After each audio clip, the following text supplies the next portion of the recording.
이 간절함의 기원은 어디일까? 가끔 스스로도 이해할 수 없는 열정으로 어떤 일을 계속할 때가 있다. 사실 대부분 내 열정의 뿌리가 그렇다. 남들이 좋다는 것에는 시큰둥하다가 내가 뭔가에 갑자기 빠져들기 시작하면 주변에 아무것도 보이지가 않는다. 열정을 쏟아붓는 순간 그 열정의 한가운데서 내가 도대체 왜 이러는지 알 수가 없다. 열정의 폭풍이 휘몰아치고 지나간 후 온몸에 힘이 다 빠져나간 것처럼 아득해지고 이제 나라는 존재를 다 태워버렸다는 생각이 드는 순간 그제야 내가 왜 그토록 무언가에게 마음을 다 주었는지 이해하기 시작한다. 보통은 그렇게 열정의 기원을 나중에라도 깨닫기 마련인데 빈센트 반 고흐에 대한 내 열정은 달랐다. 열정의 불꽃이 좀처럼 사그라들지 않았다. 누군가의 예술 세계를 이렇게 꾸준히 한 해도 쉬지 않고 아끼고 사랑해 본 적은 없었다. 사춘기 시절 빈센트를 좋아하게 된 이후로 이 열정의 빛은 마치 내 삶이라는 눈덩이가 불어날수록 자꾸만 커다랗게 자라나는 보이지 않는 눈사람처럼 굴리고 굴릴수록 사라지지 않고 오히려 더 크고 환한 희열의 불꽃으로 타올랐다. 나는 빈센트와 조금이라도 관련된 모든 곳에 가보고 싶었다. 빈센트가 태어난 네덜란드의 준테르트, 빈센트의 그림이 가장 많이 소장된 암스테르담 반 고흐 미술관, 빈센트가 밤에 카페테라스를 그린 프랑스의 아를, 빈센트가 사랑하는 테오와 함께 묻힌 오베르시 루즈 우아즈에 이르기까지 빈센트의 삶과 관련된 장소들을 찾아 매해 여행을 떠나면서 빈센트의 그림뿐만 아니라 빈센트라는 사람과 조금씩 가까워지는 듯한 느낌이 좋았다. 때로는 가까운 친구들보다 오히려 빈센트가 더욱 친밀하게 느껴지기도 했다. 때로는 내가 살짝 미칠 것 같다는 이야기를 툭 터놓고 나눌 수 있는 마음의 멋이 내게는 빈센트였다. 수많은 화가를 사랑하지만 빈센트처럼 나를 매해 멀리 여행을 떠나게 만드는 화가는 없었다. 나의 빈센트는 내가 사랑하는 심리학과, 내가 걸어온 문학의 발자취, 내가 떠난 모든 여행이 만나는 가슴 떨리는 접점이다. 파랑, 노랑, 빨강, 이 세 가지 빛이 만나면 결국 새하얀 빛이 되는 것처럼 나의 여행과 문학, 심리학이 만나는 교집합에서 빈센트가 눈부시게 환한 빛의 중심으로 타오르고 있었다. 빈센트의 편지는 그 자체로 내게 아름다운 문학 작품으로 다가왔다. 빈센트가 셰익스피어는 물론 디킨스나 졸라 같은 문학의 거장들을 깊이 이해하고 그 문학적 감성을 그림 속에 품어내려 했다는 사실은 빈센트에 대한 내 사랑을 더욱 부채질했다. 빈센트의 예술작품은 단지 그림이 아닌 아름다운 문학이었고 치열한 심리학이었으며 열정적인 여행이기도 했다. 나는 빈센트의 그림이 누구에게도 제대로 사랑받지 못한 빈센트 자신의 트라우마를 치유하는 심리학적 몸부림이자 자신의 삶이라는 스토리텔링을 가장 아름답고 치열하게 가꾸는 강렬한 의지였다고 믿는다. 빈센트는 동료 화가들과 사람들로부터 끊임없이 무시당하고 배척당했으며 비난받았다. 심지어 그는 부모님의 사랑을 받는데도 끝내 실패했지만 그 쓰라린 트라우마를 예술을 향한 열정으로 승화시켰다. 그는 사랑을 받지 못하고 이해받지 못하고 존중받지 못해 괴로운 모든 순간에도 어떻게 해야 그림을 더 잘 그릴 수 있을까 하는 필생의 화두를 물고 늘어졌다.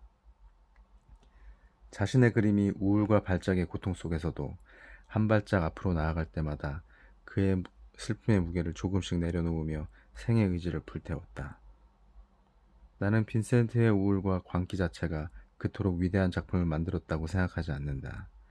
오히려 광기와 우울로부터 트라우마의 무시무시한 공격으로부터 스스로를 구원해내려는 강력한 의지가 그의 그림을 더욱 아름답게 만들었다고 생각한다. 아픔으로부터 치유되기 위한 그 모든 몸부림이 빈센트의 예술세계였다.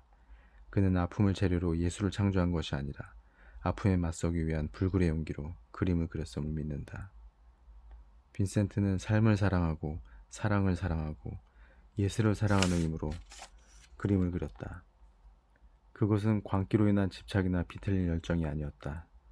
그는 발작이 올까 두려워했고 발작이 일어나지 않는 동안 그림이 멀쩡한 상태로 그리기 위해 안간힘을 썼다. 그는 삶으로부터 버림받았지만 삶을 사랑했다. 사랑으로부터 추방되었지만 사랑을 사랑했다.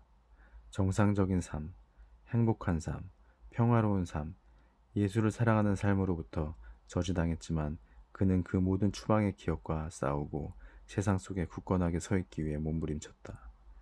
나는 넘어져도 다시 일어나고 부서져도 다시 처음부터 만들어내고 버려져도 다시 매달리는 빈센트의 그 끈덕진 열정을 사랑했다. 그는 우울의 힘, 광기의 힘, 슬픔의 힘으로 그림을 그린 것이 아니라 사랑의 힘, 감사의 힘, 그리고 지칠 줄 모르는 생명력으로 그림을 그린 것이다.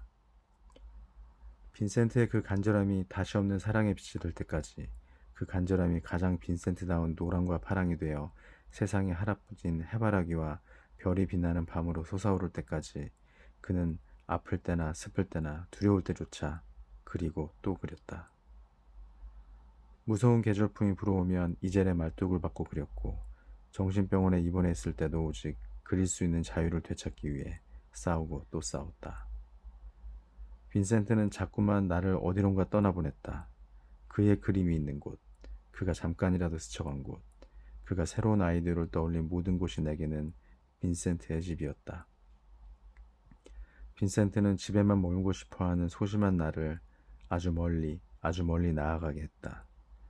아무 곳으로도 떠나고 싶어 하지 않는 나, 그냥 이곳에 안주하고 싶은 나를 세상 밖으로 떠미는 힘, 그것이 빈센트, 나의 빈센트가 내게 전해준 선물이었다.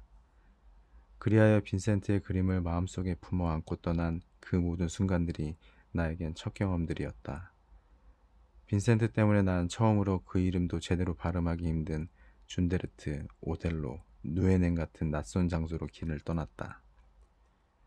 빈센트 때문에 나는 내 영역이 전혀 아닌 대상, 즉 그림에 대해 글을 쓰고 싶은 강렬한 충동을 느꼈다.